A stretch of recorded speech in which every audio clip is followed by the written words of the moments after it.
In this case is that you're fired on from all directions. Every time you open your phone, he's there. Every time you turn on your computer, he's there. And you know that what he's doing is he's adjusting or despoiling your digital self. Now, you may say, well, it doesn't matter, you just come offline. But the fact is that, you know, we live 70, 80, 90 years, but our digital presence goes on forever. And you can see yourself being dismantled. And you can't see it ending.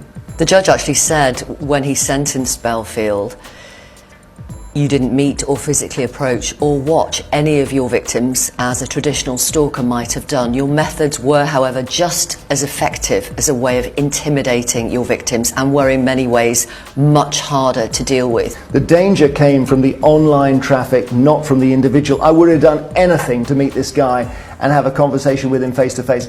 He wouldn't have been threatening, he was probably a coward. But what he wanted to do was create so much hatred against me that someone acted by proxy. I'm absolutely certain that he knows, with 400,000 people watching those videos, that at some point someone is going to take a knife or acid to my home.